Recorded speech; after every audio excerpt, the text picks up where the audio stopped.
Ready? Okay. We're now going to reconvene into open session, which we always start with our land acknowledgement. So we recognize that the Mount Diablo Unified School District sits on the territory of the Confederated Villages of Lashawn and the ancestral and unceded land of the Bay Miwok and Northern Yukon, the successors of the Sovereign Verona Band of Contra Costa County. As members of the Mount Diablo Unified School District community, it is vitally important that we not only recognize the history of the land on which we learn, but also we recognize that the land we inhabit and learn on is the ancestral land of these people who are live and flourishing members of Mount Diablo Unified School District and the broader Bay Area communities today. We will now do our Pledge of Allegiance, please. I pledge allegiance to the flag of the United States of America, for which stands one nation, under God, indivisible, with liberty and justice for all.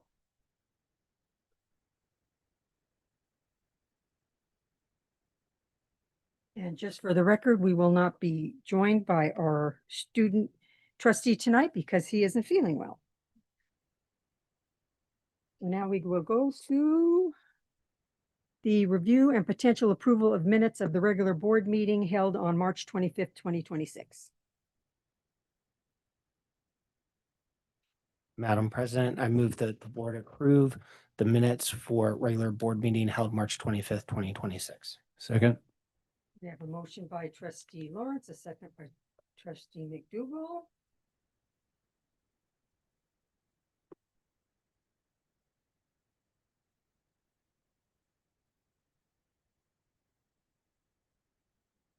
And that passes 5-0-0. Okay, next we will look at our agenda. Dr. Clark. No changes, Madam President. Can I offer one? Oops, that was loud. Can I offer one or do, well, I wonder, we got a lot of feedback from a public comment right before it was in the 4 o'clock hour on the Autism Acceptance Month. And I think it's worth looking at and changing some of the language. And since we're meeting next week, if we perhaps just move it to next week and potentially make edits. So that's my, is that a motion? Okay, so sorry. Okay. I move that we move 10.4 to our next meeting. We have a second? Second. We have a motion by trustee Nzewi, a second by trustee Lawrence to move, which one was it? 10.4. 7.4 to our next meeting.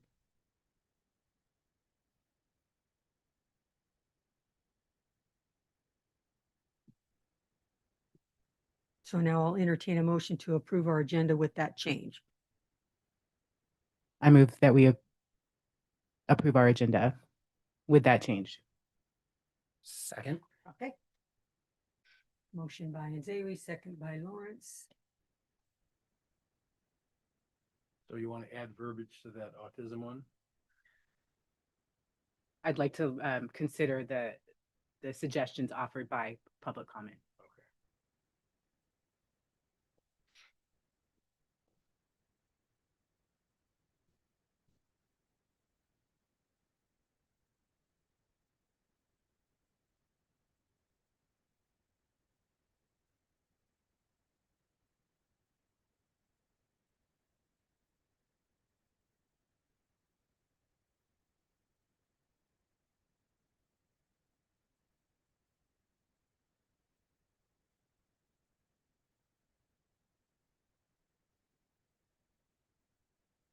Nzewi and Lawrence.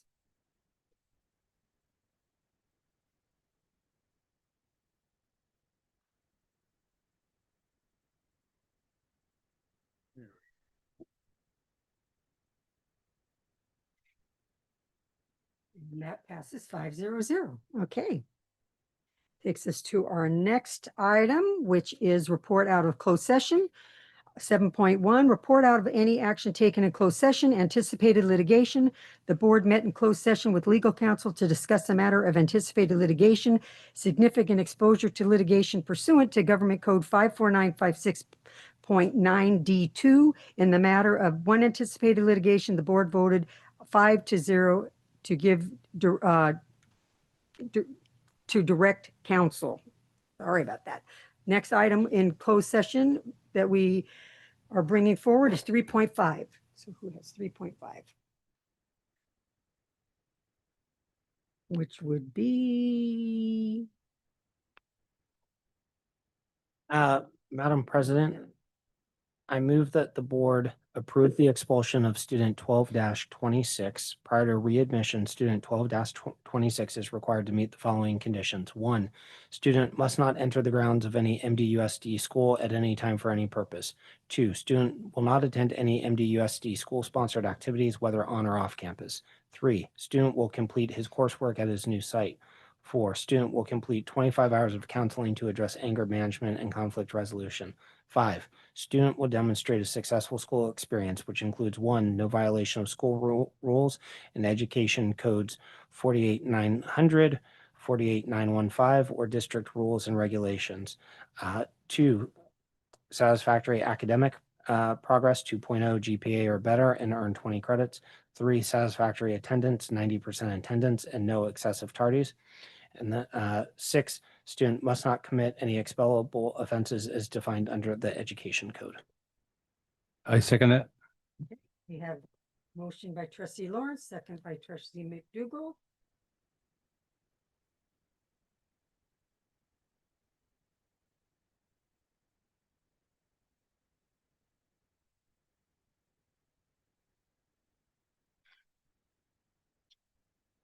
That passes 5-0. The next item is 3.6. Madam President, I move that we approve the stipulated expulsion agreement for student number 13-26. The board approves the stipulated expulsion agreement for student 1326. I shouldn't read that yet. We haven't approved that. Prior to readmission, student 1326 is required to meet the following conditions. Student, number 1, student must not enter the grounds of any Mount Diablo Unified School District school at any time for any purpose. Number 2, student will not attend any Mount Diablo Unified School District school-sponsored activities, whether on or off campus. Number 3, student will complete her coursework through attendance at Golden Gate Community Day School in Richmond. Number 4, student will complete 20 hours of counseling. Number 5, student will demonstrate a successful school experience, which includes 1, no violation of school rules and education codes 48900, 48915, or district rules and regulations. 2, satisfactory academic progress, earn a minimum of 35 credits. 3, satisfactory attendance, 90% attendance, and no more than 10% tardies. And the final point is the student must not commit any expellable offenses as defined under the education code. Thank you. We have a motion. Do we have a second? Second. Okay. Motion by trustee McDougal, second by trustee Nzeli.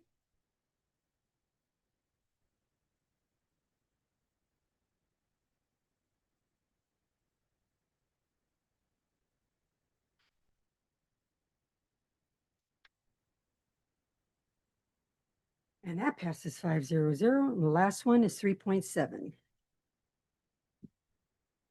Madam President, I move the board approve a second postponement of the disciplinary hearing for student 14-26 with the hearing to be scheduled in compliance with applicable legal and district timelines. Thank you. Do we have a second? Second. Okay, motion by trustee Mayo, second by trustee Nzeli.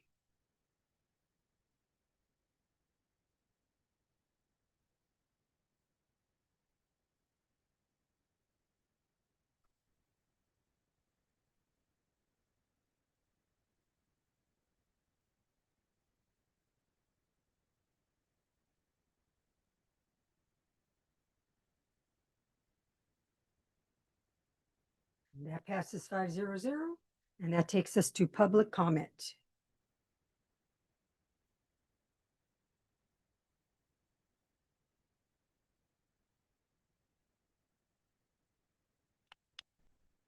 Okay. The public may address the board regarding any item not on the agenda. The public comment will also be allowed on each specific agenda item prior to the board action thereon. In accordance with the Brown Act, the board may not take action or engage in dialogue on items that are not on the posted agenda, but you can be certain that the people that need to hear what you have to say will hear it as you speak. So first one, Heather Hollis.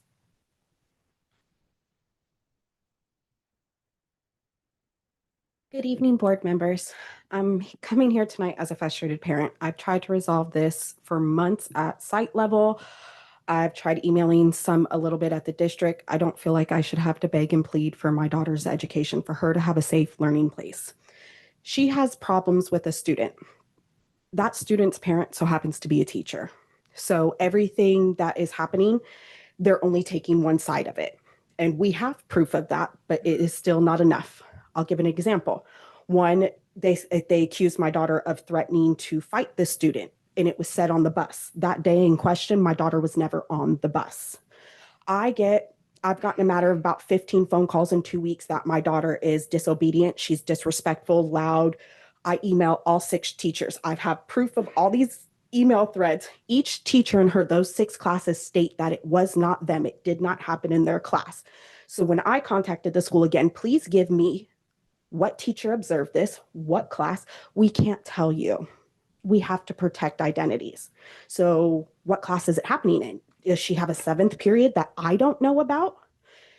To the point where she went from straight A's to straight F's. This is how bad the drama is affecting her. She's also on a 504 to where her 504 accommodations have been denied. She's also on prescribed anxiety medication that is PRN, which means whenever she needs it. As a parent, I'm not really fully on board with giving medicine whenever, so we have steps that she's supposed to take. One of them is to call me to calm down. We do breathing exercises. She was left alone in the office for 4 hours and was not allowed to call me. She had a full-blown panic attack, and not a single adult in that office helped her. Instead, I'm constantly told, and these are the exact verbiage, that she's disobedient. When I retort back that she is not a dog, and then I was told that they don't believe that her diagnoses are correct. They're not a psychologist. They're not a psychiatrist. My child has been in therapy since elementary school. I've taken all the steps to address her disabilities since she was young to help give her advantages as she progresses through school. And it's just, the VPs and the principals have a very personal friendship with this teacher. So it is not, we're not reaching anywhere. I had to have her removed from one class because a teacher said, well, she looks very intimidating. I'm afraid that she's going to be violent towards me. My child has never been in a fight. She has never hit anyone. She has never done any of that. She may be outspoken to a point, but she's not aggressive like that. She has OCD and high anxiety. Those things, sometimes it makes her focus on things, or she'll do things a certain way that some people don't like. And I understand that, but that's not their decision to like it or not. She may have to walk a certain way. And, oh, sorry, I'm done. Thank you. Thank you. Ms. Hollis, Bruce Steele, our secondary director, will talk to you outside specifically about this. Thank you.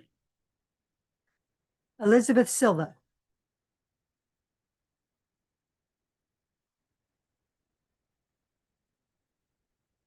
Good evening. 1 week after the district announced it would remove the Spanish dual immersion program at Bancroft Elementary, a group of parents filed uniform complaints to the district, detailing that the district had not followed the proper procedures to phase out the program at Bancroft Elementary, including notifying the ELAC, the DLAC committees, the school site council, and having a public hearing with families. No equity assessments were done to explore the demographic impact. This program is a magnet for Latinos, and closing this program is going to close the door to Walnut Creek public schools to many Latinos. The district had 60 days to review our complaints and responded by ignoring the key issues raised. For that reason, families have appealed to the California Department of Education to review the cases. The California Department of Education's Equity UCP office's recent legislation, AB 715, effective this January 1st, aims to increase public awareness of their renewed commitment to equity and addressing suspected unlawful discrimination promptly and ameliorating it swiftly and effectively. This is exactly what we need in this case. Phasing out the Spanish immersion program disproportionately harms the majority Latino population, eliminates access to a high-performing school pathway, and was made without any legal stakeholder engagement that needed to happen. We have 4 key reasons in our appeal. First, the district's decision to eliminate the program that has operated for over a decade is not aligned with the LCAP and what it promises to deliver. The LCAP is obligated under Board Policy 0460 to solicit meaningful input when making major programmatic changes. We all know that didn't happen. The district's response doesn't respond to whether meaningful stakeholder engagement occurred as our second point. When was the decision made? We don't know. They won't release the details. Was the site council consulted? That was not responded to in the district letter, but we know the site council was not consulted. We know the ELAC was not consulted. We know the DLAC was not consulted.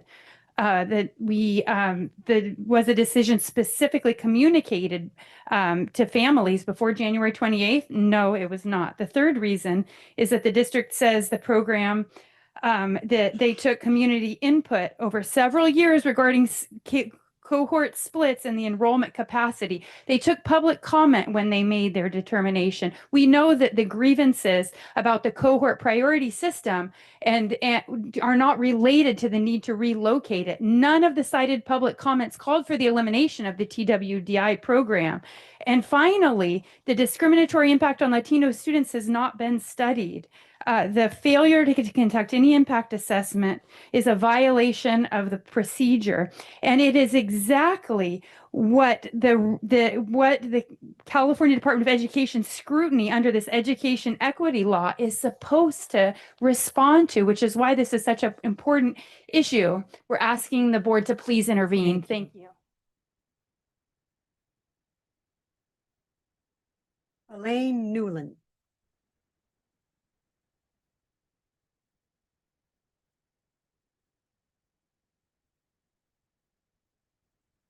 Hi, my name is Elaine. I have a daughter in the 2nd grade in TWDI and a son who I'm very much hoping can do the program when he goes into kindergarten the year after next. I am inbound Reese for Bancroft, Northgate, and Foothill.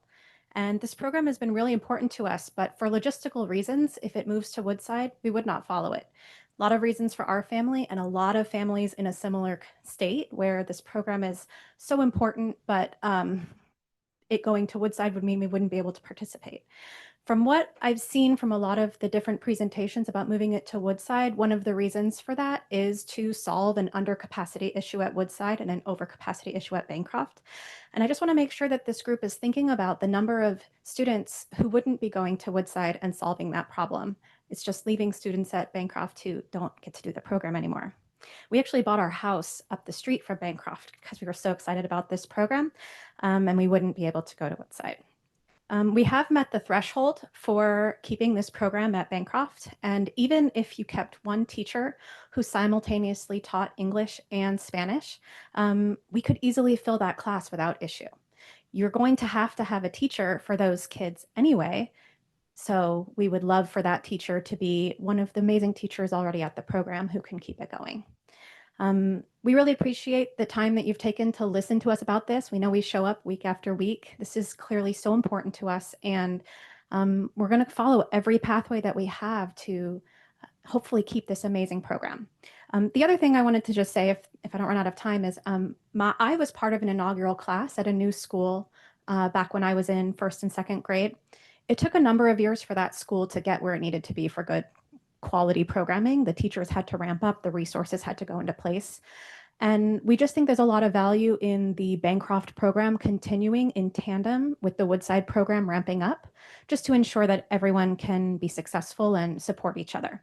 So we respectfully, again, week over week, ask you to consider keeping the program at Bancroft, even just one class as the other ones ramp down. And thank you for your time. Thank you. Jessica Lee?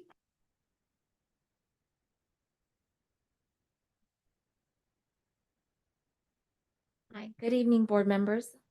At the last meeting, Vice President Nziwi suggested that families advocating for Bancroft TWDI may simply be the loudest voice, and that the board members also must consider those that remain silent. Respectfully, families are not here because we are loud. We are here because this district made a major decision affecting our children without meaningful stakeholder engagement beforehand. Referencing silent voices after the fact does not replace the outreach that should have occurred before the decision was made. I also wanted to address the implication that because Bancroft is located in Walnut Creek, the families advocating for this program must somehow be privileged and therefore less deserving of consideration. That assumption is inaccurate. Our families include working families, immigrant families, military families, bilingual households, renters, and parents from many backgrounds who make significant sacrifices to provide opportunities for their children. Reducing legitimate concerns to stereotypes about where families live is not equity, it undermines it. Also, again, who benefits from the immediate removal of a successful program at Bancroft? Because to date, that has not been clearly explained. What has been made clear is the harm. Students lose stability, siblings may be separated, teachers face disruption, and a successful program that has served this community over a decade is destabilized. What we are not asking for special treatment. We are asking for what every family deserves: a lawful process, transparent decision-making, meaningful stakeholder engagement, and decisions grounded in demonstrated educational benefit. We will continue to show up not because we are loud, but because accountability requires persistence. Thank you. Thank you. Jorge Silva?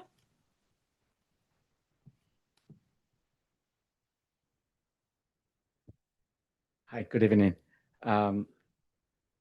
What happened in Bancroft Elementary is simple and is deeply troubling. The district made a decision to phase out the dual immersion program before consulting with families, something that is just the fact, and it's the law. That consultation has to happen before, and it has to be meaningful. California law is clear. You must engage the parents, English learner families, and educators before making a decision like this. And the impact isn't neutral. This program serves Latino and multilingual students, and it's integral to the educational setting of many of these families. This process happened without a clear analysis of equity concerns, of impacts in demographics, and the risk of pushing Latinos out of a high quality, diverse learning environment was never considered.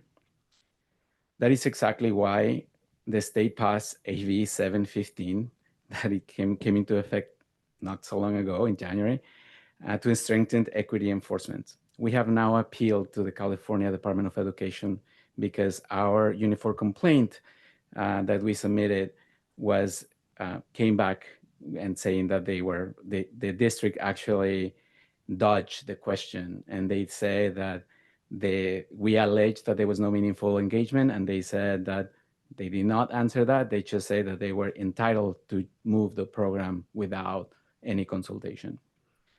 But you don't have to wait until the state acts. You can fix this, you can take action. But what I wanted to let you know in the last minute that I have is that we are appealing this complaint. Some parents have taken legal action. Other parents are organizing in another way. We are exploring a local ballot measure, ensuring that parents' rights are respected. We are exploring creating a political action committee. We are reaching out to gubernatorial candidates. We're reaching out to local and state elected officials. We are working to draft legislation to ensure that parental consultation in bilingual programs that affect Latino students or multilingual learners are explicitly consulted and required to explicitly be consulted by law before terminating a program like this. And we know that our parents are really highly motivated to keep this program because it matters. It matters to a lot of them. And we will make sure that we support candidates and elected officials that support this program, that support keeping the program at Bancroft. And we know that this board is going to look different in November. And we want to make sure that we have champions in those seats. Thank you. Thank you. Angel?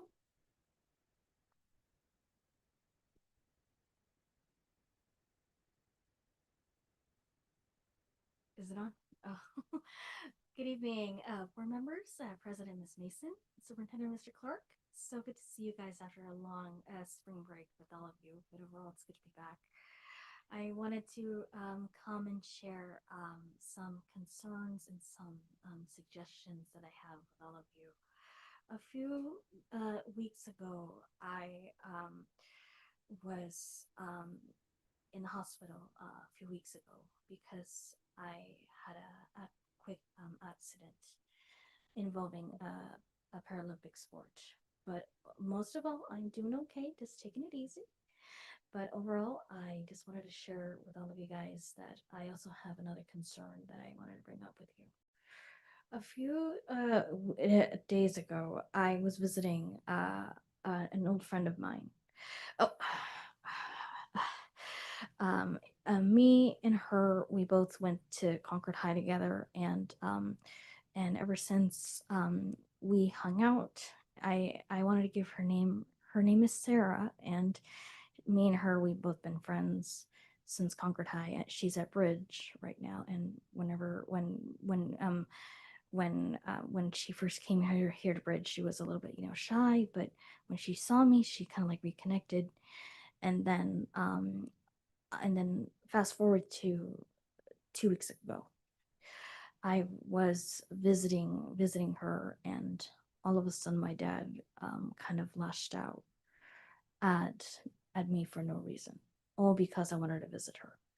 My dad was a little concerned that I wasn't like posing a threat to her because I had an incident before with that particular student, and I don't want to go into too much detail just to be safe, but but for the safety of others, I always try to maintain a good boundary, and when it comes to people's space, but overall, I also wanted to share with you the attacks that I had, with my father, because he has no right to just assault me in that particular way for the sake of my safety and others, because it's just heartbreaking to just take in all the trauma. And at that point, I had a bit of a medical emergency though too, and I had to be rushed to the hospital though too, and I had to file a police report against what happened. And for the safety of others though too, I am trying to focus on the positive things that's happening lately, but most of all, I do want to thank you. But overall, thank you so much for your time, and I'm sorry. Thank you, Angel. You're welcome. I think we have one more card that got turned in.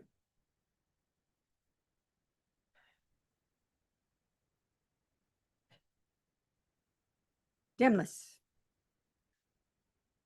I should say your whole name, Johnson III. It's quite all right.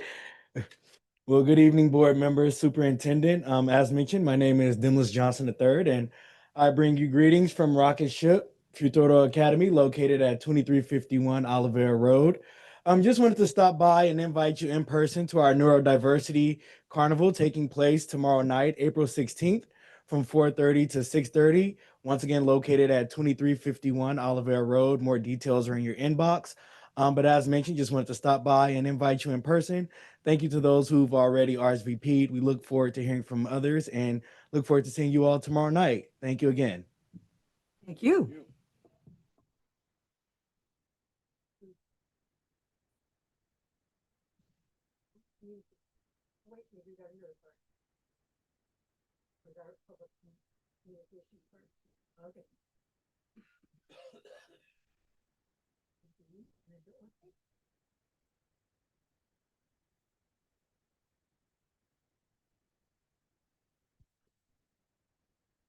Good evening, President Mason, trustees. I want to make sure I have my glasses.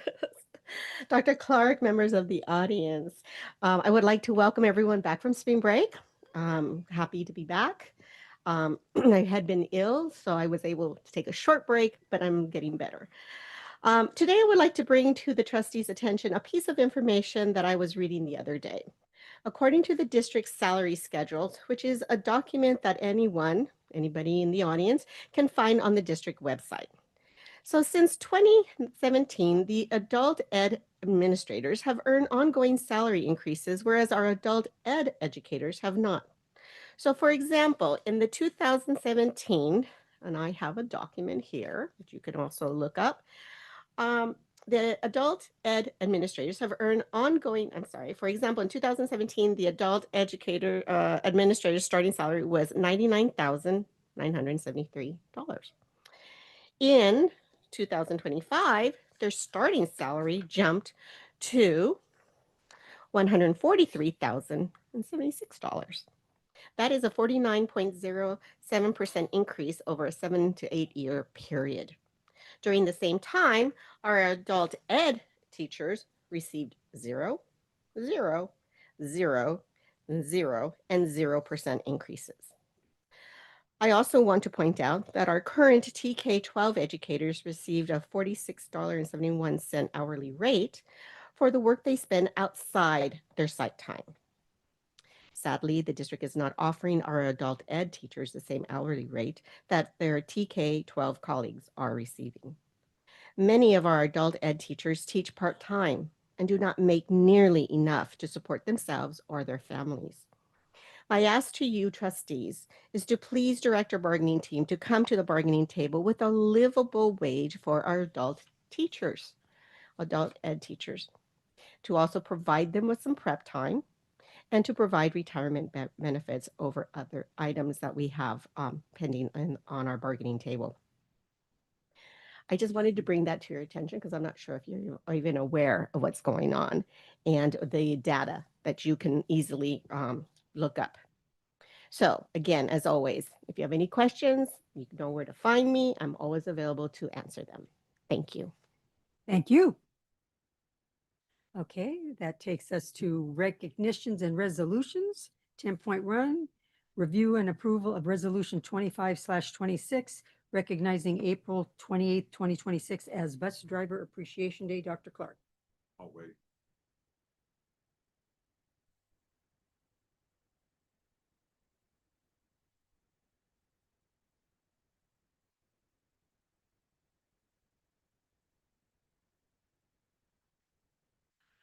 So I present to you Resolution 25/26-60, School Bus Driver Appreciation Day, which is going to take place on April 28th, 2026.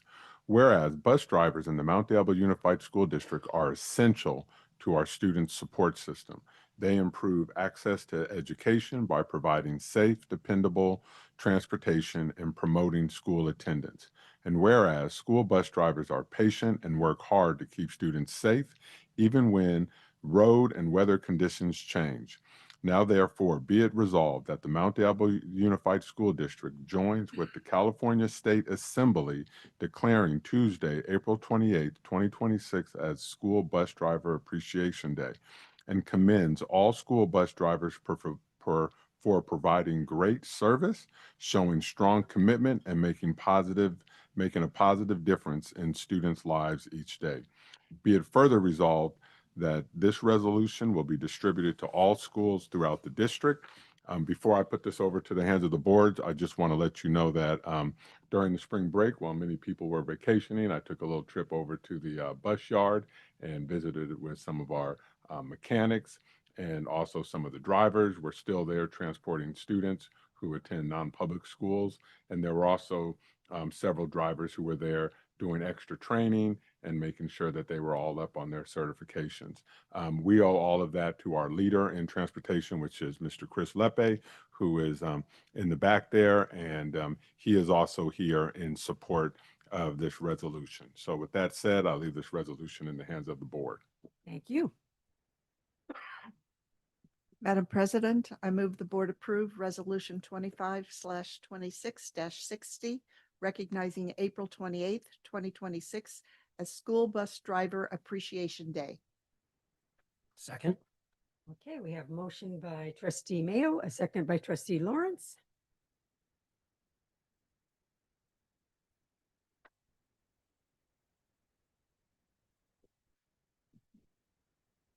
And that passes 5-0. And thank you, and thank all your bus drivers on our behalf. Can I request Mr. Lepe to come up and just say just a sentence or two?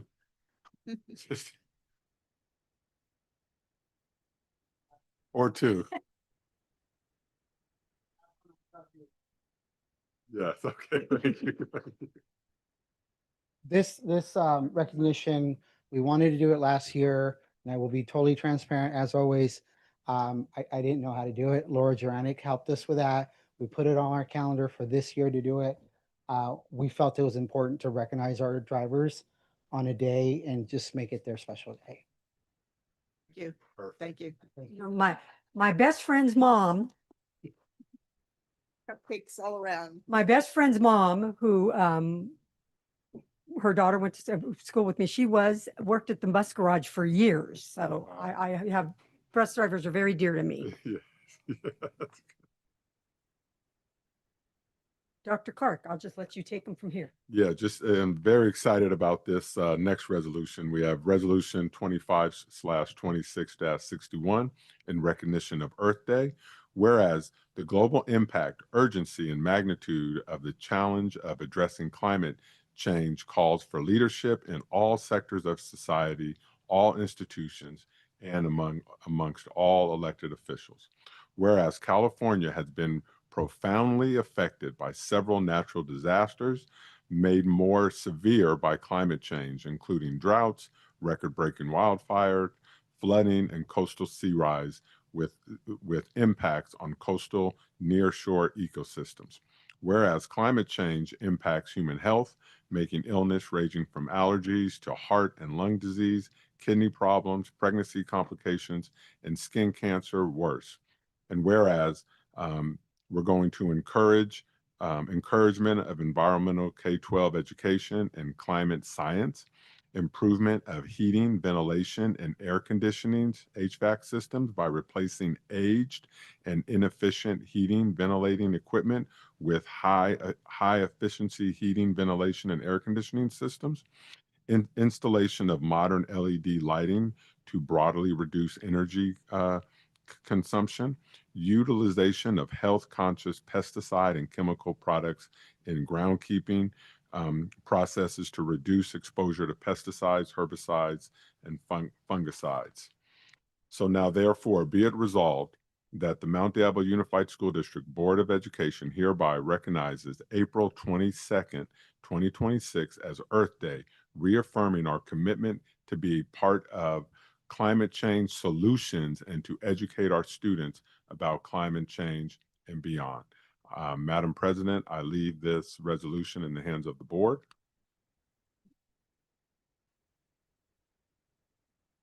Madam President, I move that the board approve item 10.2, resolution 25-2661 in recognition of Earth Day.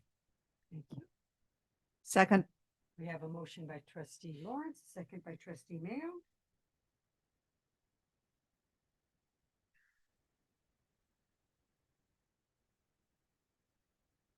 And that passes 5-0. Okay, Dr. Clark, 10.3. I have one more resolution besides the business resolutions, but we're going to do Resolution 25/26-62, commemorating Italian Liberation Day, which took place on April 25th. Whereas April 25th, Italian Liberation Day, marks a pivotal moment in history, commemorating the liberation of Italy from Nazi fascist occupations and the triumph of the Italian resistance. And whereas on this day in 1945, the Italian people, united in their struggle for freedom, rose up against oppression, paving the way for a future of democracy and peace. Whereas California is home to approximately 1.3 million Italian Americans who have made significant contributions to the state's agriculture, viticulture, and fishing industries. Now, therefore, be it resolved that the Mount Diablo Unified School District celebrates the past, present, and future contributions of Italian Americans to American society in the state of California, recognizing and honoring April 25th to be Italian Liberation Day. Madam President, I leave this resolution in the hands of the board. Thank you. I have a question. Mhm. I don't know, we might have an expert on the board here. Mhm. To my recollection, this is the first day, at least when I was previously on the board. I don't think we've had this before. Is this a new resolution for us, or? Last year was the first. Last year time. was the first. All right. Would you care to I'll make go a ahead. motion? I'll go ahead and make the motion. Knowing who I'm sitting next to, the dangers if I don't. But I would move that the board approve item 10.3, resolution 25/26-62, commemorating Italian Liberation Day, April 25th. Second that. Oh, thank you for the support over there. America is named after an Italian, and I think what that symbolized happened on that day is very relevant to us today. So having said that, with the motion by trustee Lawrence and a second by trustee McDougall, I'll take the vote. And passes 5-0. Thank you. Great. Madam President, I now have item 10.5, and that is review and potential approval of Board Resolution 2526. And I have Leanne Medina Estrada, and we will go ahead and hear the resolution before the comment.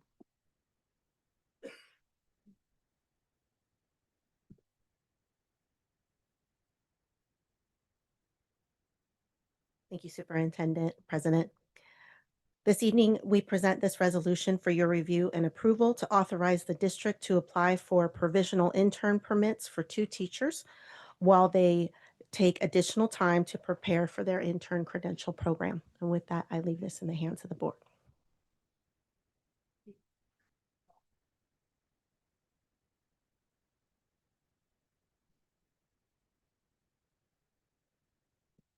I just wanted to speak on this item. As I understand, and I work closely with HR and Ryan Sheehy, and we are always trying to recruit and retain the best teachers in our classrooms.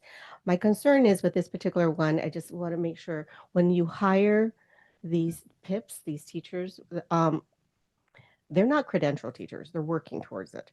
And so they do not qualify for our TISP mentors. And so many of these wonderful new up and coming vibrant new teachers come into our programs, go into our classrooms, loving our students, but they don't always get the supports. And so what happens is that they've invested their time, they've invested their energy, they come into these communities, they come into these classrooms, and then they drown. They call us, they're media members, and they say, I need help. And so I always want to bring this forward and say, okay, fine, you make the decision, but let's not forget that these are the teachers brand new, and I don't want to scare them away. I want them to stay. We're investing time and energy, money in them. So let's give them those supports. Do you have some wonderful people around them? A lot of mentor teachers. I used to be a master teacher. I used to help them, but then they leave because they feel like they're not being heard or given what they need. So I just wanted to bring this forward to let you know that we do need to support those brand new members to our community. Thank you. Thank you. I'm I move that we approve resolution 2526-65 provisional internship permits. Second. Okay, we have a motion by trustee Zawi, a second by trustee Mayo.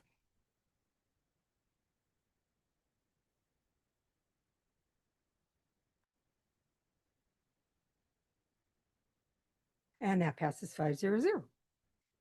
And I think one more there, Dr. Cole. Yes, so we have item 10.6, and this is potential approval of resolution 25/26-66, declaration of need for fully qualified educators. And Leanne. Thank you, Medina Superintendent, Estrada. President, trustees. Thank you. This evening, we present this resolution for your review and approval. This is an annual requirement for the district to take this declaration of need. We have anticipated numbers by credential type larger than our anticipated needs, so as not to request from the board a second identical action later in the year. So this holds us for the next school year. The number of teachers hired or rehired under emergency permits includes substitutes, current employees required to reapply for a permit, and summer school teachers. And with that, I'll leave this in the hands of the boards. Thank you. Madam President, I move we approve resolution 25/26, number 66, declaration of need for fully qualified educators. Second. Thank you. We have motion by trustee Mayo, second by trustee McDougall.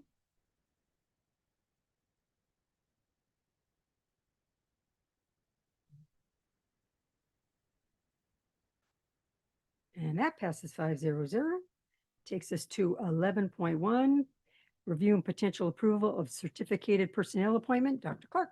All right, always super excited to add an additional person to the team. And with that, I'm going to turn this over to Dr. Emmendorfer. Good evening, Madam President, trustees, Dr. Clark.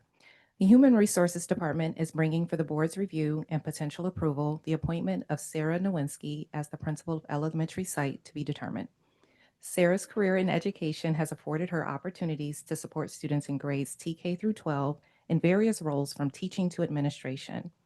For the last 17 years, she has served in the capacity as the TK through 5 principal at 2 different sites that both succeeded in continuous growth over time for all students due to the dedication of all staff and community. Sarah earned her Bachelor of Arts in English Literature and Master's in Educational Management. She earned both a multiple subject teaching credential and single subject teaching credential in English prior to obtaining her administrative services credential.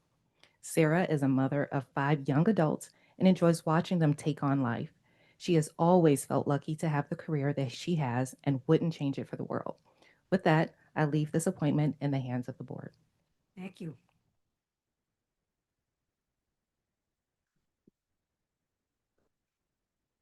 Madam President, I move the board appoint Sarah Nowinski as principal at an elementary school site to be determined. Second. We have a motion by trustee Mayo, a second by trustee McDougall.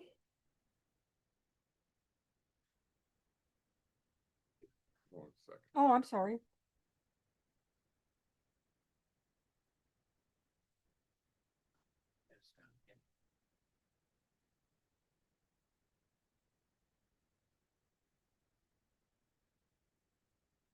Now, see, because of my mistake, you're having to sit there and wait. There you go. Will you come up and say a few words? Yeah. Like Dancing with the Stars. You Yes, don't know your score. Nice to meet you, Dr. Clark and board, and thank you for your vote of confidence. I'm very excited to be here. I have my sister here with me in the audience. She works lives locally, has worked around the area. My husband and I and our youngest daughter are moving to the area, and I'm looking forward to becoming a part of your community. So thank you very much. Welcome. Yeah. Thank you.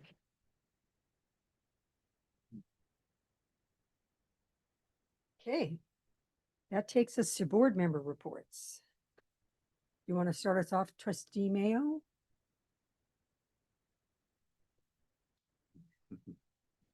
Pressure's on. Okay. So like Dr. Clark said earlier, it's been a while. On April 1st, I attended the Oak Grove Middle School 8th grade IB Community Project Exhibition. The students in the quad area presented their community service projects. It was amazing. They had to work in teams. They had poster boards. Some of them had PowerPoint presentations. The students were able to speak eloquently about their projects, and they shared the responsibility of informing individuals in the public with one another. So they tag teamed with their presentations. So it was obvious to me that the staff has worked hard to support these students in their learning and their presentations. On April 3rd, I attended the Pleasant Hill Middle School Career Day. More than 24 business professionals shared information about the passion for their careers and the paths that they took to reach their careers. The students rotated through the classrooms to hear the presentations during the day on Friday, just before spring break. On April 3rd, I also attended the first Robotics California District Contra Costa competition at Pittsburgh High School, where Ignacio Valley High School Project 212 team and the College Park High School Falcon X team were competing. Project 212 officially qualified for the Northern California District Championship held April 10th and 11th at the Cow Palace, and I don't have the results of that at this particular time, so stay tuned. April 14th and 15th, which was yesterday and today, Concord High School presented the Every 15 Minutes event for juniors and seniors. The presentation and planning and execution of the event was excellent. At today's memorial service, during the presentations, the students were so engaged, you could hear a pin drop. It was both remarkable and sad to observe students stand as they identified with a personal loss caused by a drunk driver. And I think that part of the ceremony was probably the most profound of the event. So thank you to all of the emergency responders, the volunteer teams at Concord High School, the parents of the living dead, and everyone that happened to be involved there. It's a very emotional event. And as a parent, as a grandparent, and every time my kids or a family member walk out of the house, I'm always hopeful that they come home because drunk driving does contribute to many deaths in our communities. I wanted to announce that there is at least one community forum for the seat for the Contra Costa County Superintendent, which is up on the June ballot. The one that I can announce publicly tonight is May 9th, 2026 from 1 to 2:30 p.m. The location will be in Concord. You will be given the specific location once you register. And the forum will be moderated by the Diablo Valley League of Women Voters. And there are 2 candidates. So please take some time to be informed and vote. Thank you. Thank you. Trustee Nzewi? Welcome back from spring break. We only have, the number of days. 33 days to make it to the last day of school. I know people are like, let's do this. So let's do this. Students, teachers, staff, families, we're almost there. I hope everyone had a really good spring break. I'll be representing board members. I'll be representing us at this Bay Area Board Leadership Meeting on Friday, hosted by the San Francisco Unified School District Board. So I'll come back with whatever happened there next week. And I thank you for taking that on for us. I appreciate that. Okay. Trustee McDougall. Keep you on your toes. Please, now. I think he should be acknowledged for that, yeah. Okay, on the 27th of March, there was, for about 3 weeks there, I attended the math curriculum review at Willow Creek Center, and was intrigued because we had to go through 4 vendors on math programs for the high schools, and it was a lot more than I expected to have to do. I think I spent a couple hours looking at the curriculum. So very interesting though. On the 4th of April, which was a Saturday, I went to a Passover Seder meal conducted by a Messianic Jewish congregation in the Clayton Valley Charter School. They taught about the connection between Passover, the Jewish feast, and Easter, the Christian Resurrection Day. Then on the 9th of April, I met with some members of the Citizens Bond Oversight Committee to discuss current and possible future bond issues. And then today, we had a special committee meeting here in the boardroom regarding consideration of a complaint on an award of a contract for 2 roofing projects. And I thought, we'd never done this before. And so it was all news to even to the lawyers. And so it was interesting to see the procedure. I hope we don't have to go through this very much, but it was still interesting. So that's my report. Thank you. So welcome back, everybody. Prior to break, Dr. Clark and I were panelists at Northgate High School. They did a leadership conference for middle schools. And so the 2 of us, as well as other distinguished guests, had the opportunity to do that.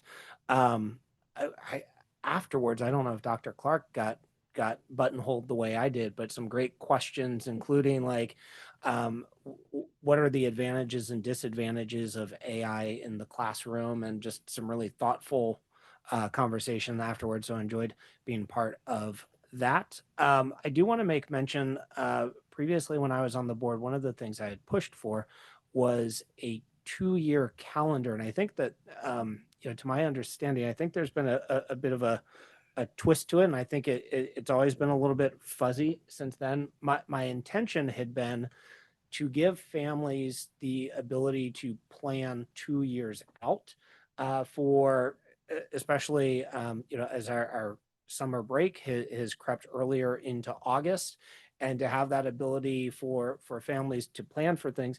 And the idea was to continually plan 2 years out and not have it be, instead, I think it's morphed into a 2 year at a time. So for one of the years, it works really well, but the other year we're back. And so I did mention this to the superintendent, and obviously this would take agreement with our bargaining units, but that is one of the things I would like to advocate for and for us to consider for the future, is the idea of going back to, we would do it yearly, but it would be for 2 years out for the calendar. And then my final item is that I wanted to mention the passing of one of our Walnut Acres teachers, Heather Garcia Roy, who one of my children had as a teacher, but all 4 of my kids knew and adored her. She passed much too young. There's a celebration of her life at Walnut Acres next week. Unfortunately, it is April 22nd at 6 p.m., which is when we will be here.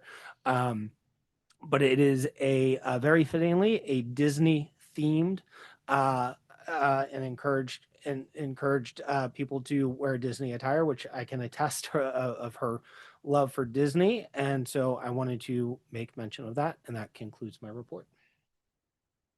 Thank you for sharing that. Before the break, I had a chance to go. I went to Ignatia Valley High School to visit a teacher, because I always like to brag on the people I hire. I had hired him as a teen to work in our after-school program. He's now an IB teacher at Ignatia Valley High School, Sam Garcia, and he has a science class, and he had a student in there. I went on his prep period, but he had a student in there he was helping. But it's just really nice when you can see a kid you watched grow up in your community. You gave him his first opportunity at a job, and now he's apparently a very popular teacher, because a lot of the kids kept coming by the room on his prep and saying hi to him. So he's over there at Ignatia Valley High School, and I'm very proud of him. Shore Acres Elementary had like 30, 40 parents at their ELAC committee, And it was very good because they were going through the importance of the reclassifying and telling the parents how to have their kids prepped to be successful. Always enjoy my meetings over at Sure Acres Elementary. Riverview Middle School students participated several years ago. PG&E bought property and they inherited a pond that's contaminated from Shell. And so for years, they've been trying to get this pond cleaned up. When they first started to do it, they had a big event out there and everybody came from PG&E. And they asked me to speak as the head of the MAC, and I went out there. And so when the big shot from PG&E was there, I said, and when this is cleaned up, it would be nice if PG&E could put a docent center out here, because our kids have no idea of all of the wildlife that's out there, Paraguayan falcons and cranes and egrets. It'd be nice if we could draw kids down there to see it. And I don't even know if the guy's still alive. He said, yeah, he'd do it. And I said, I'm sticking around till you do it. Pond is still not cleaned up. They had to go a whole different route, environmental route, which is a good thing. But someone at PG&E heard me, and so they've started partnering ever since then, several years now, with Riverview Middle School to have students from Sacramento State come down, study our marsh and our water area, and then partner with the Riverview kids, the science class, go down there. They find out what pickleweed is, and they find out all the different things down there, the cranes and the Paraguayans, and walk all the way down to the waterfront. And then they come back, and the Sacramento State kids do activities with them, teach them all about the different things out there, and then we serve them lunch. So it's always a lot of fun. I have to tell you, I was handing out the notebooks and the pencils and I think there was 2 science classes. So I'd say it had to be over 50 kids out there, and every single one of them said thank you when I handed them, and they had no clue who this woman was. I was just down there at the waterfront.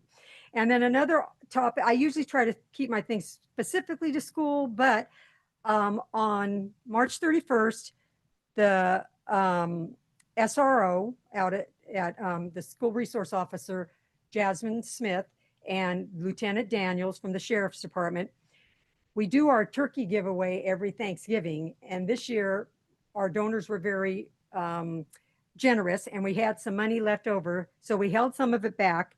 And so we went out and went door to door to 2 families in the community, or to 10 families in the community, giving them gift cards of $200, because we have worked with the schools. The schools identified families that could use a little help and students that have been trying really hard. So it was really fun.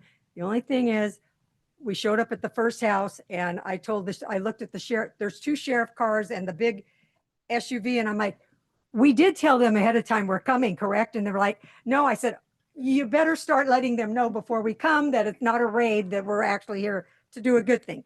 But it was wonderful. All the families were very grateful. All the kids knew the officers by name, which really made me very happy. So it was a really fun event that I was able to take part in, and I wanted to share that with you. And that concludes my report.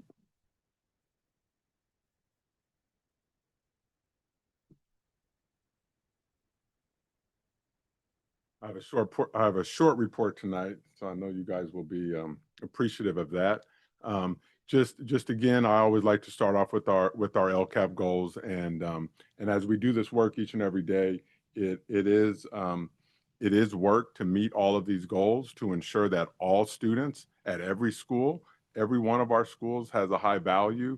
Every one of our classrooms have something unique to offer, and every one of our students deserve to be treated with the utmost respect, regardless of where their zip code is, or any sort of family background or anything like that. And so we work extremely hard on that goal 1. Goal 2, we're going to continue to have highly qualified and engaging staff at all levels working with our students. And we will always continue to partner with our families and keep them informed, and work with them to improve student outcomes. I really like goal 4 and 5 because we're calling out specific student groups or schools where historically students have not experienced the same success as at some of our other schools. And since doing these, we have seen considerable improvements in all of the groups and schools listed, but there's still much work to do. We're going to still we're going to still ground our work in educational equity, learning acceleration, and taking care of the social emotional learning of our students, families, communities, and employees. As I share that, I want to echo the sentiments of Trustee Lawrence around the teacher who we lost at Walnut Acres. We had a team out there following, led by Aaron DeMartini, and also out of our student services department. Whenever we have a tragic situation like this take place, we always offer counseling to either students or staff. And I did go by the school to check in with the principal to see if there was anything that she needed. And they have just a very, very supportive family and base out there. And so just want to send our hearts out to the Walnut Acres community. Same with the Sun Terrace community. We had that tragic event that took place before the break, and I just really want to hats off to our care team that showed up with 4 counselors, all highly trained in counseling students and adults, whether they be teachers, support staff, classified staff, or students all the way from TK up to 5th grade. Really just want to give hats off to them and to that staff for pulling together and dealing with these unfortunate things that come into our purview as we serve all of our communities, and sometimes things from the communities do play themselves out in our schools. We have just finished our Renaissance Star testing, and so throughout the district, we have given a beginning of the year assessment, we've given a middle of the year assessment, and we just completed our end of the year assessment. We have that data. We'll be talking about it with our principals and with leadership, with our leadership team tomorrow at 8 o'clock Willow Creek, if any of our trustees want to come and attend. But we will be going over some of that data and planning as we're going to take on the next 33 days left in school. Many of our English learners have been taking the LPAC, and so this is how the LPAC is broken down into listening, speaking, reading, writing. I want to give kudos to our multilingual department because they have been working extremely close with some of our families who attend DLAC, and hopefully pushing that out at the sites as well on really helping our parents explain this process and what to expect in ways that they can support their students becoming reclassified as English speakers. So kudos to that. So we should be finishing up that process now. We're getting ready to go into Smarter Balance, and so each test window is a minimum of 25 instructional days. So some of our schools will be starting. We may have had a school start this week, but the majority of them will start either next week or the week after. They'll test for 25 days. This includes makeups and all those, so kids won't be doing 25 days of testing. They can actually knock it all out in about 3 days, maybe 3.5 days. But ensuring that we do all of the makeups, because we have a certain level of percentage that we have to get to make sure that we get full credit for all of our students. And if we don't hit that number, then those students fall down to the lowest possible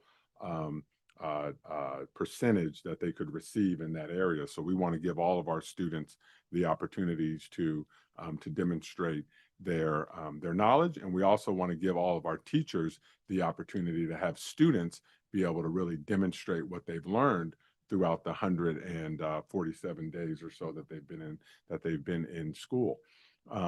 So that's going to take place. Once the testing is complete, students will fall into one of the 4 categories, either standard not met, or standard nearly met, or standard met, or standard exceeded. We really focus on our students standard met and standard exceeded, but some interesting things that are happening as we look at our STAR results. A lot of the percentages of standards not met, at least in STAR, we've been shrinking that number. So unfortunately, we're not necessarily growing the number of standard exceeded, but we are shrinking that number of standard not met. And so just excited to get into our state testing and to really demonstrate what we've been, I mean, essentially spending $500 million on, because that's our budget, and really our budget goes to educating students. That's our job. That's our only mission in this district. And so very curious to see how that turns out. So half of our students will be participating in the state testing.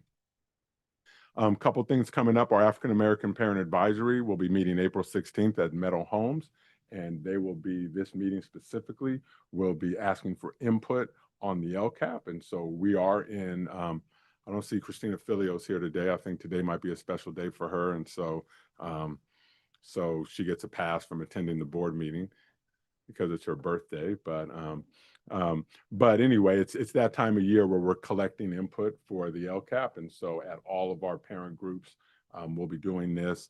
And there's also a link on our website for our LCAP survey. And so we're just in LCAP input season. And so we're kicking it off at our APAC meeting. Also this Saturday out at Holbrook, our Coffee with the Counselors will be taking place. I just, I rave about these 4 amazing counselors all the time, about just above and beyond that they go to make sure that they are reaching their community. They hold these sessions in Spanish. The topics, I mean, the topics are too small for everyone to see, but they are going to be, they're going to be talking about finishing up the school year strong, talking about summer activities, and then also not only summer school activities, but also enrichment activities.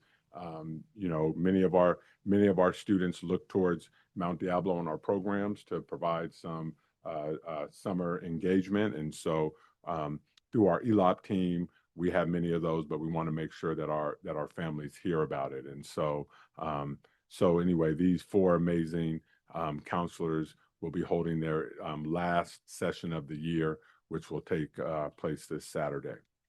And then we, as a board, we get to, along with many of the folks in the audience, but we really get to see the product that we've created and supported and nurtured over the last 13 years with some of these students. And that's our graduation schedule. So there's 10 graduations up here.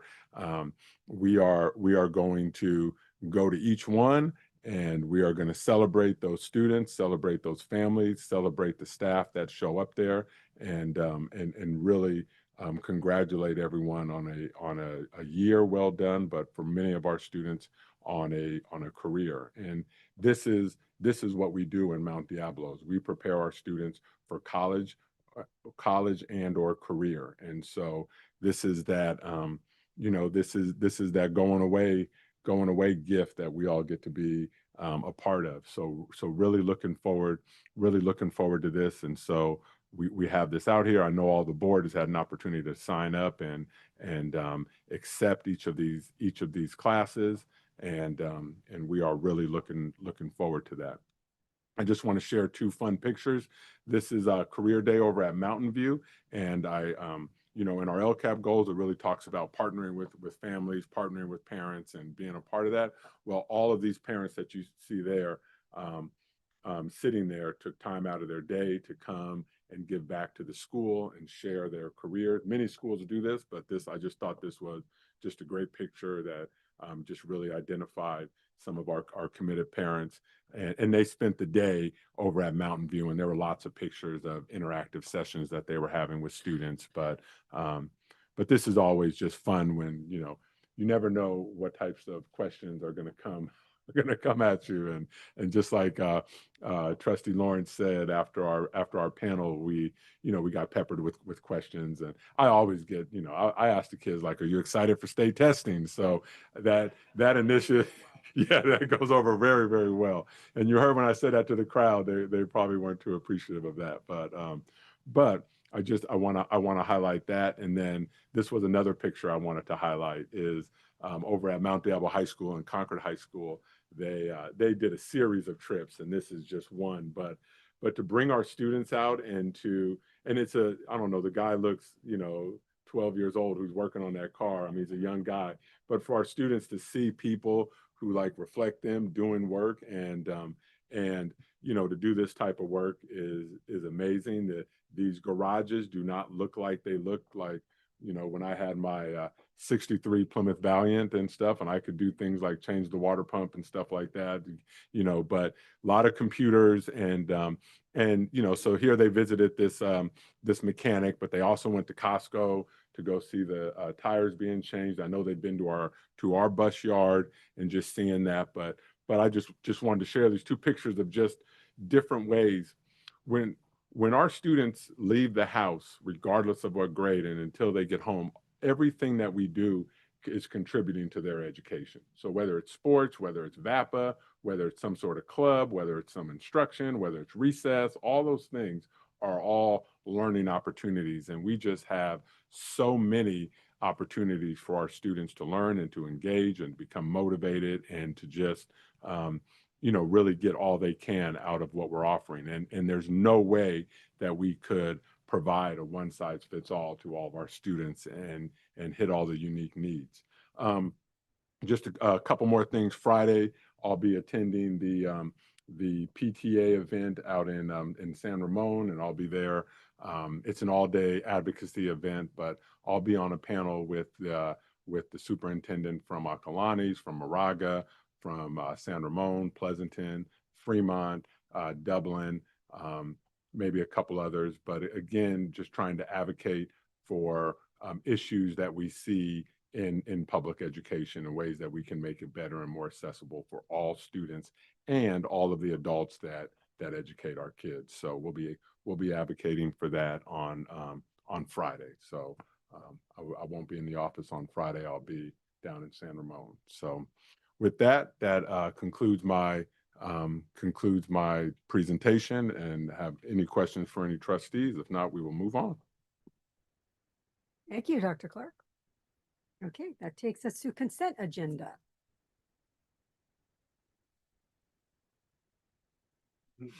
Madam President, I'd like to remove item 14.4 for separate consideration. Okay. Looks like that's all. So you want to go ahead and make a motion for the rest? Madam President, I move that the board approve the consent agenda as presented with the exception of 14.4, which would be for separate consideration. I second that. Okay, motion by trustee Lawrence, second by trustee McDougall.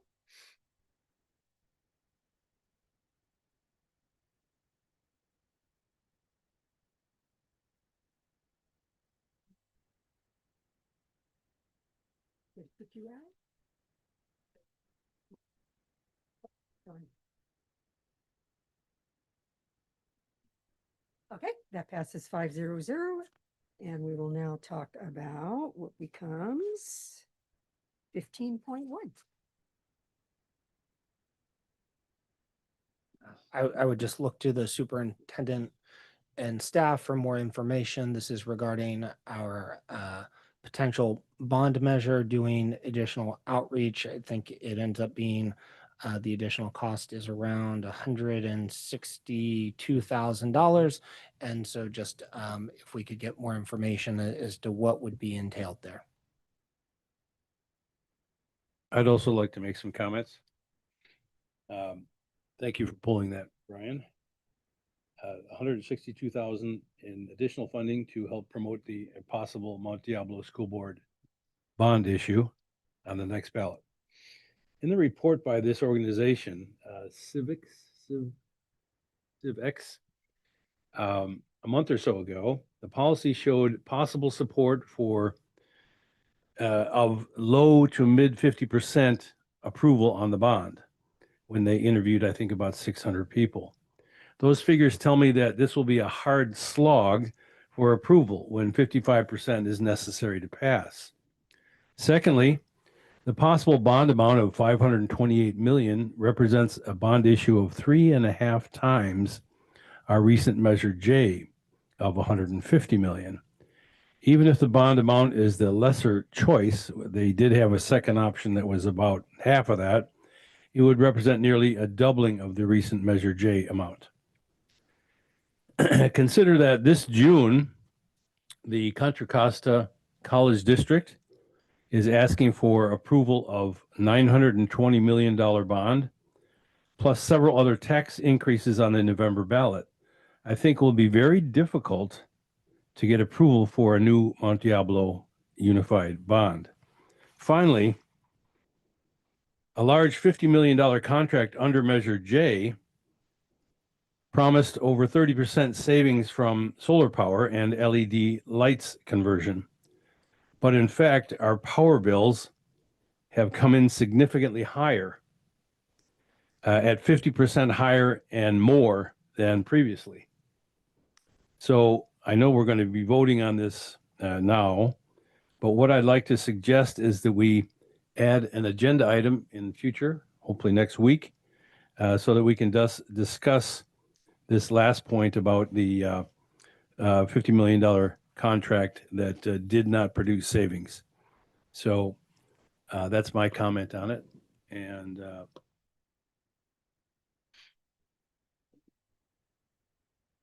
Okay, so to address the specific question about where the additional funds are going to go, so most of it, probably roughly about 120 to 130,000, is earmarked for 3 mailers that would go out to the community, just educating the community on the need for a potential bond in November.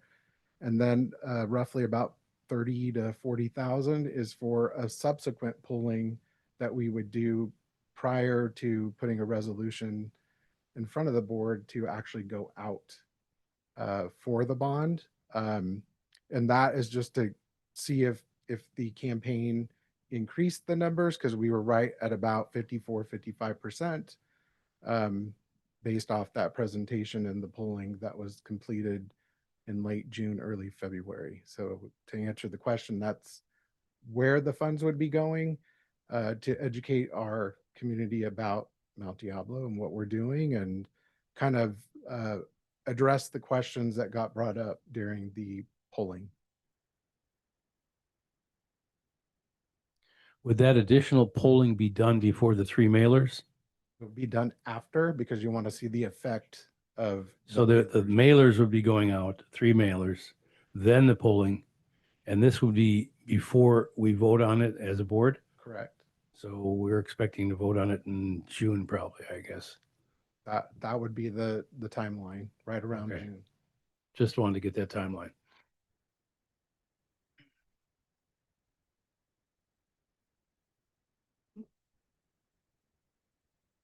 Go ahead.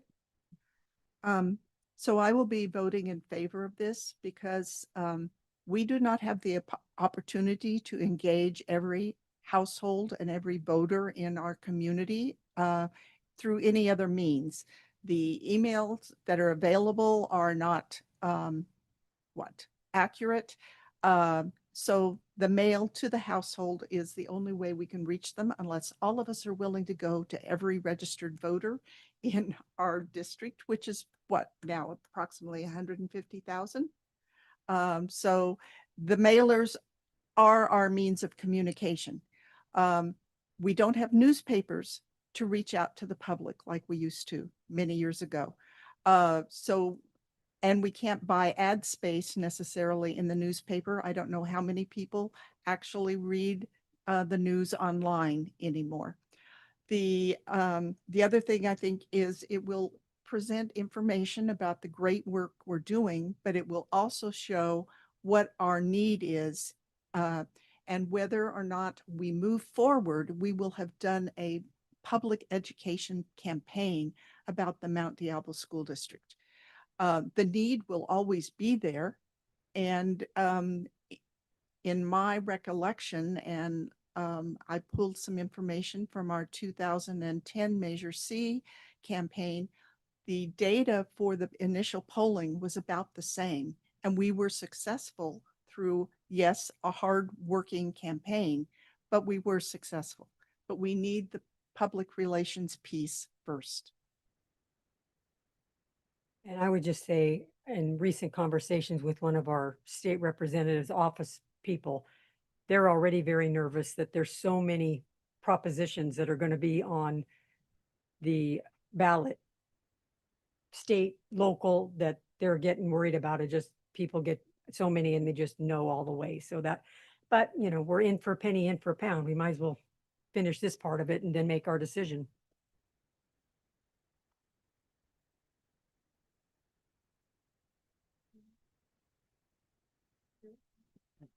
Madam President, I move that the board approve item 15.1.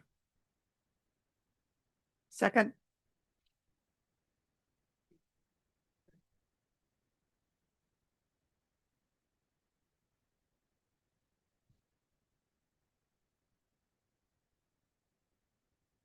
Passes 4-1 with trustee McDougal being a no. Okay. That takes us to business. 18.0, review and potential approval of changes to board policies and administrative regulations for California School Board Association recommendations, March 2025. This one we're voting. So yeah, this is info only, 2 for first read. 11. The next one, 17.2, review of potential approval of changes to board and administrative regulations for California School Board Association, recommendation Q 2025. Is 1 for first read. Info. Yeah. Next item. Review of potential approval of changes to board policies, administrative regulations for California School Board Association recommendations, January 2026. This went in for information and action. Just try your mic. You might have your mic. Thank you. Thank you. And for that, there's 2 for approvals and 5 for first read. And that's info action. I'll move to approve changes to board policy 0450 and AR 0450 as presented. Second. Okay, so we have motion by Zawi, second by, was that McDougal? Okay.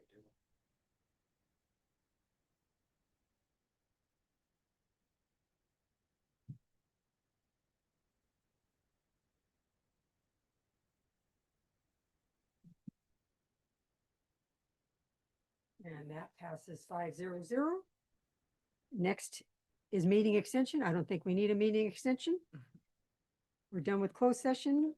I think we're done. So if one thing just on trustee McDougal's request, I just want to bring to the board's attention that as I'm looking at next week's agenda, we have a facilities update, maintenance and operations update. And so I would imagine some of those topics might be covered.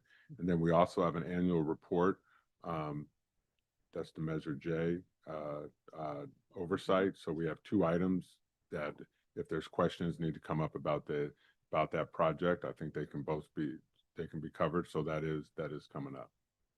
That'll be next week. So if you have questions, if you guys want to send those to me ahead of time, then I can have our staff make sure that they get those and get information that you all need. All right. Yep. And with that, we're adjourned. Okay.